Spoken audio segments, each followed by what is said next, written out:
আসসালামু আলাইকুম। কয়েকদিন থেকে বৃষ্টিপাত হচ্ছে, বাসায় বসে থাকতে একটু বোরিং লাগতেছিল। তাই ভাবলাম পাশের এলাকা থেকে একটু ঘুরে আসি। তো আমার ভাগিনাকে নিয়ে বেরিয়ে পড়লাম সাইকেল নিয়ে আমাদের পাশের এলাকা পায়রাবান্ধে যাওয়ার উদ্দেশ্যে। তো আমরা পায়রাবান্ধে যাচ্ছি মূলত একটু আড্ডা মাড্ডা দেওয়ার জন্য আর কি। কয়েকদিন থেকে বৃষ্টিপাত হচ্ছে প্রচুর পরিমাণে। বাসা থেকে বের হতে পারছিলাম না, তাই আজকে একটু বের হইলাম। তো যাচ্ছি আমরা, সামনে আমাদের বাজার। বাজারে একটু দাঁড়ালাম, দাঁড়িয়ে সাইকেলটাতে হাওয়া দিয়ে নিলাম।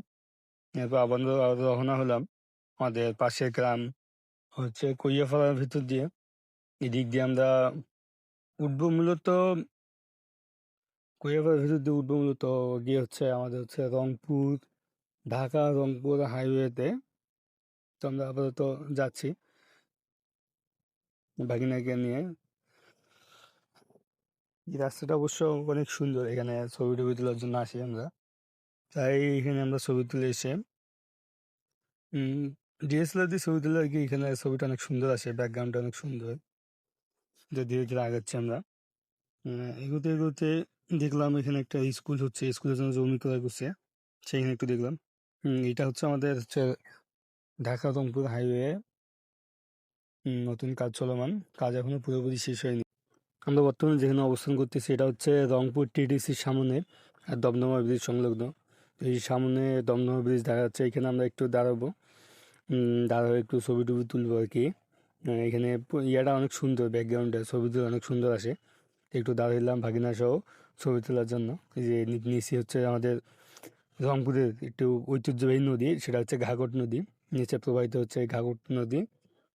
তো আমরা যা হলাম একটু ছবি টবি তুললাম, তোলার পর আবারও রওনা হলাম সেই কাঙ্ক্ষিত পায়রাবন্দের উদ্দেশ্যে। এটা হচ্ছে দমদমা ব্রিজ।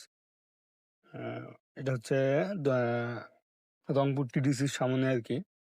এই জায়গাটা এটা হচ্ছে মানে রংপুরের সব থেকে ব্যস্ততম সড়ক এটা। তো আমরা আবারও রওনা হলাম দুজনেই সাইকেল নিয়ে যাচ্ছি। রওনা হচ্ছে আবারও যাচ্ছে যে এটা হচ্ছে সরকারি খাস জমি পতিত হচ্ছে, এখানে মূলত পোলাপান খেলাধুলা করে। উম, সামনে সামনে একটু সামনে দেখতে পারবেন যে বেগুন রোগের তোরণ রয়েছে এখানে। গুটি গুটি বাইক হচ্ছে। চলে আসলাম বেগম রোকেয়া বুদ্ধি প্রতিবন্ধী স্কুল। আমার ভাগ্নাকে বললাম, মামা তুমি এখানে ভর্তি হয়ে যাও। সে বললো, না আমি তো অসুস্থ না যে এখানে আমি ভর্তি হবো। এটা হচ্ছে বেগম রোকেয়া স্বাস্থ্য কমপ্লেক্স, 10 শয্যা বিশিষ্ট স্বাস্থ্য কমপ্লেক্স এটা।